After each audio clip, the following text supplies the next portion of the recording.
Good morning. Welcome back to our family podcast, which I called Real Talk with the Westfall Girls, and apparently that's not the name. Apparently the name is Beyond the Sale with the Westfall Girls. Correct. Let's talk about deal breakers. Okay, deal breakers for buying? Yes. Okay. What's a deal breaker for you? Personal deal breakers or what our customers are saying? Both. Yeah, let's start with personal deal breakers. In this climate, a personal deal breaker for me would be a house that's repeatedly flooded. Yeah, I agree. Is somebody dying in the house a deal breaker for you? No. Me either. Me either. No. But it is a question I get asked often is, did someone die here? It is a question I get asked often as well, and I'm surprised that a lot of people think that it is a deal breaker for them, but What amazes me is that so many people want to die at home. They don't want to die in the hospital. They don't want to die in an assisted living. They want to die in their home. But then when it comes time to buy, they don't want someone to have died in the home. if someone died in the home, do you feel like the seller needs to disclose it, or it's Legally, they do not need to disclose it. right, but ethically? No. I mean, if somebody, How did they die? if Hafta Exactly. comes Were into they- your house and you die a peaceful death, why should that? I don't. What if you were brutally murdered by a cult? That might be a little bit different. Do you have to disclose, or should you disclose that? Probably. Because I think more people would have a problem with that, but that's more of an ethical thing. It's still legal, you don't have to disclose it. However, if somebody died because they died of natural causes or they died of cancer in their home, to me, that's a different story than somebody was brutally murdered in the home. I've experienced both. What about if someone heavily smoked in the house to where you can move a picture frame and you have like the yellow ring around the pictures? Not a problem for me. Not a problem for me because they make kills paint. And if you kills paint it enough, you'll never know. Replace carpet and all that. So not a deal breaker. Your first house was just like that? My first house was heavily smoked in, and I just sold a house that was heavily smoked in, and it didn't bother either of us. We both agreed you can just paint over it. We can rip out cabinets and flooring, and if it's the location and everything else that you want, then smoked in's not a deal breaker for me. And the odor in general. Yeah, not a deal breaker for me either. The only odor that is a deal breaker for me is cat pee because it is really, really hard to get out. Especially if you have wood floors. It soaks in. Not a pound cake slab. How about no garage? Deal breaker for you? Deal breaker. Is there ability to add a garage? No. Most likely now. Most Dickies are regular. Then is there a carport? No garage. Deal breaker. Deal breaker. Deal breaker. I don't even park in my garage, and it's a deal breaker for me. I think with deal breakers, people also have to look into that they have to get out of their own head that it may not be a deal breaker for them, but is it going to hurt them on resale? I always think about resale. So I think kind of building on that, what do you think is not necessarily a deal breaker, but would be nice to have versus what's a must have? Like, what are we seeing with our buyers right now? Like, what they prefer? Yeah, like what's just a preference? I prefer to have a fenced in yard. It's not a deal breaker not to, but it's definitely on my must have list. Anything you can add after the fact would be nice to have, but isn't a must have, like a fence. A fence. A big one that yesterday I was showing property and the lady kept saying, I really want a screened patio. Yeah. There was a patio. It was under roof. It was under shingle roof. And I kept telling her to screen it in is not that expensive. And she's like, I don't want this house because it doesn't have a screened patio. Or when people say, I don't want a house if it doesn't have a new roof. That's easy, I mean, it's money, but it's easy. but it's easy. It's also possible to wrap the price of the roof into the sale sometimes. So it's not completely out of the question. And right now, it's possible to get sellers to pay for a lot of these things because it's a hard market to sell. So there's a little bit more negotiating power. I think the things you can't change are the must-haves. The neighborhood, the school district, the view or your lot, the layout, the basic square footage. Those are things you can't change. So those are the things you don't want to really. You can change layout to an extent. Yeah, I say look at the bones instead of the But layout you can't make a necessarily. two-story or one-story. So Yeah. things like that. A 2-story is not a deal breaker for me necessarily. A 2-story is not a deal breaker, but it's definitely not preferred. In this, I guess it depends on neighborhood, but if you're in a retirement community, a Two-story will kill you. Yeah. But if you're in a family community with a large square footage, a 2-story may be desirable. And a two-story with a master down is better than a two-story with all the bedrooms up. Yes. For sure. What do you think your buyers are seeing right now? Do they want newer construction or older homes? They want what I see a lot is they would prefer older homes, but it's too tempting to go with new construction because of the incentives. So I'm finding most of my, especially first-time home buyers, are leaning towards new construction. One, not only are the incentives hard to beat, but it's brand new, completely under warranty. Everything's at its full life. So you have a 30-year roof, you have a brand new AC that's going to last 10 years, etc. Versus buying an older home. Now you have to keep in mind the age of all those things and budget for the end of the life of those things.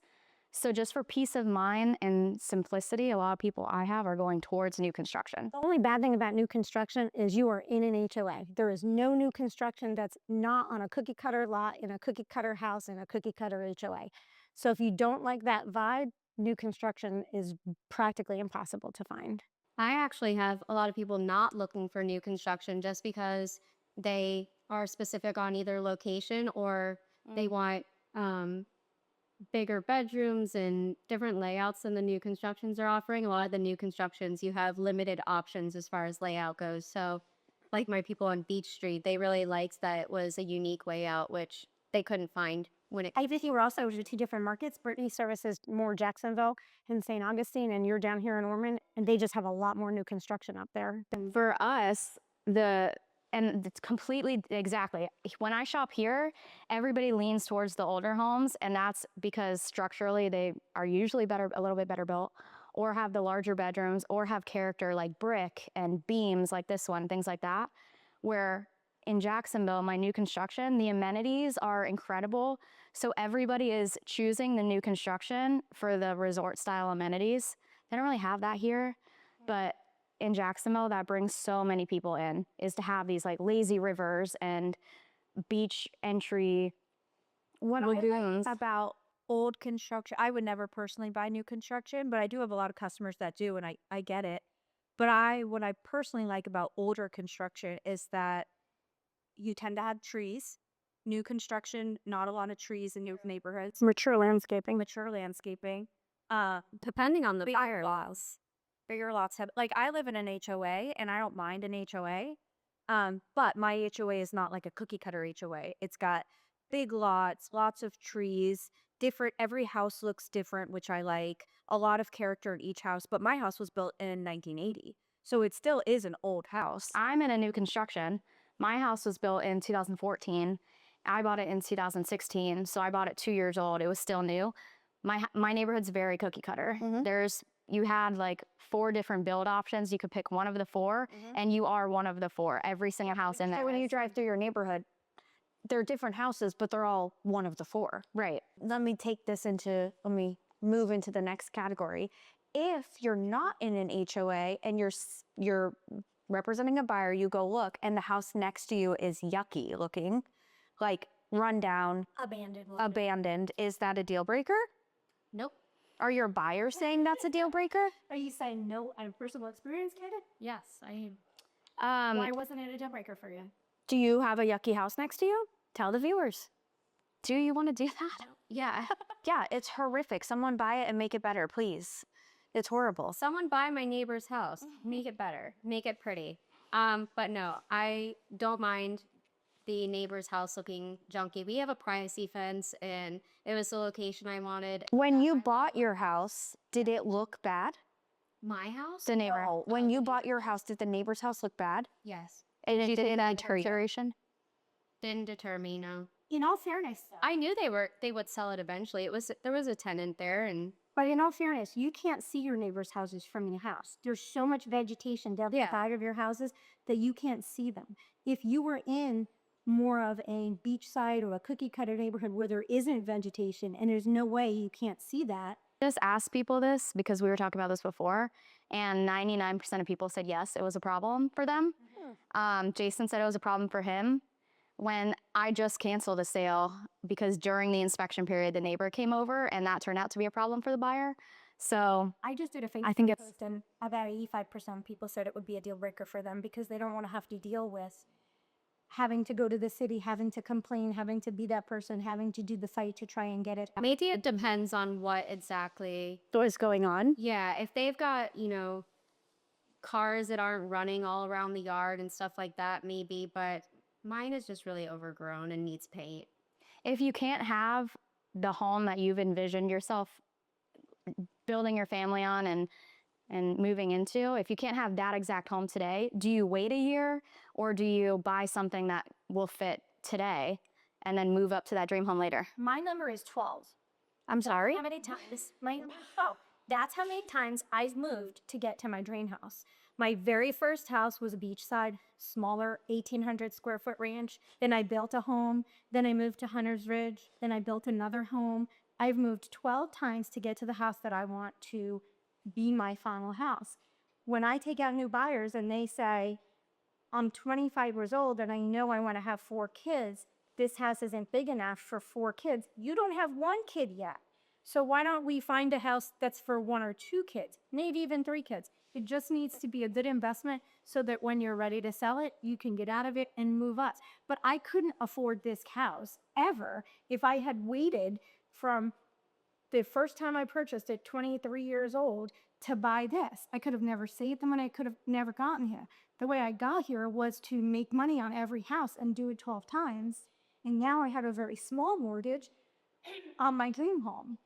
Yeah, I think the key is investment. When you said investment, it doesn't necessarily have to be like you don't have to choose to rent because you can't buy your dream home, but you can invest.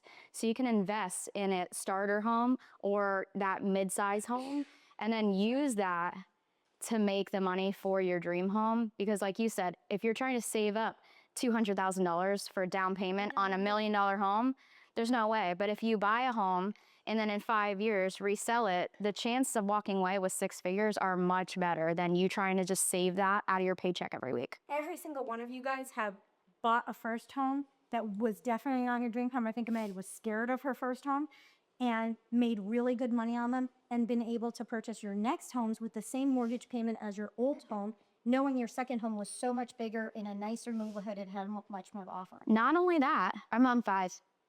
I'm on 2. I'm on 2, but I've moved 7 times in 10 years. Well, you're on your second purchase. But I've also bought flips. You're on your second purchase. You're on your 5th. So, improvements do you think sellers make the best returns on? Paint. 100%. Also flooring. If it's like really outdated carpet and you replace it with like a pretty wood look vinyl, it can make such a huge difference. You can usually recoup it on the price. So the only trick is I don't like when they put like a new vinyl that runs into an old vinyl and a tile. Like I feel like you got to be a little bit careful because people don't love mismatched flooring. I have a psychosis about to one. Ooh, a psychosis. 2 floorings that are the same product cannot touch. So in other words, if you have wood in your house, it cannot touch a different wood. But I disagree. Wood to tile, but not wood looking tile. Wood to tile, wood to carpet, vinyl to carpet, but you cannot piecemeal your house together by doing a vinyl in your living room and then a year do a different vinyl in the bedrooms. And What happens with this psychosis? Do you see? Oh, wow. it does, because sellers think they're doing a good thing by replacing the flooring, but if you can't do it all at once, then make them different materials. Do the bedrooms in carpet and do the house in vinyl. But you can't have 4 different vinyls and a tile and a wood and like in one house. When I walk in a house and I can see 5 different floors from the front door, I want to vomit. I get that complaint all the time from buyers that there's way too many different mismatched flooring. That I always do to my listings that I think makes a huge difference for very little I money. know what you're going to say.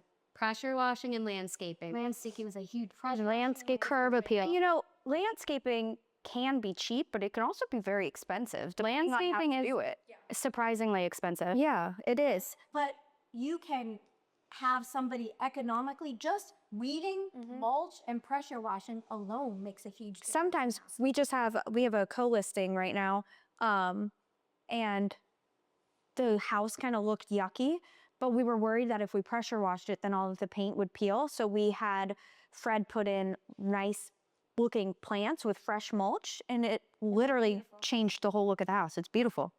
I have a listing coming up next week, and from first impressions, the paint, it was very orange. It was in the trails, very orange wood siding house. The landscaping was a little bit, older. So we just very cheaply improved landscaping with some new mulch I think we spent $400 on mulch, pressure washing the driveway, and then we painted the exterior a nice neutral color, and it really changed the whole look of the house. The before and afters of that house, like before, I probably would have driven by, but after, I was like, ooh, it's very cute and cottagey. We did all of that for less than $5,000. So How much do you think it's going to how much will the seller be able to increase his price because you did that? I could say easily 10,000. I can make up $10,000 in price by just improving the exterior. Yeah, all day long.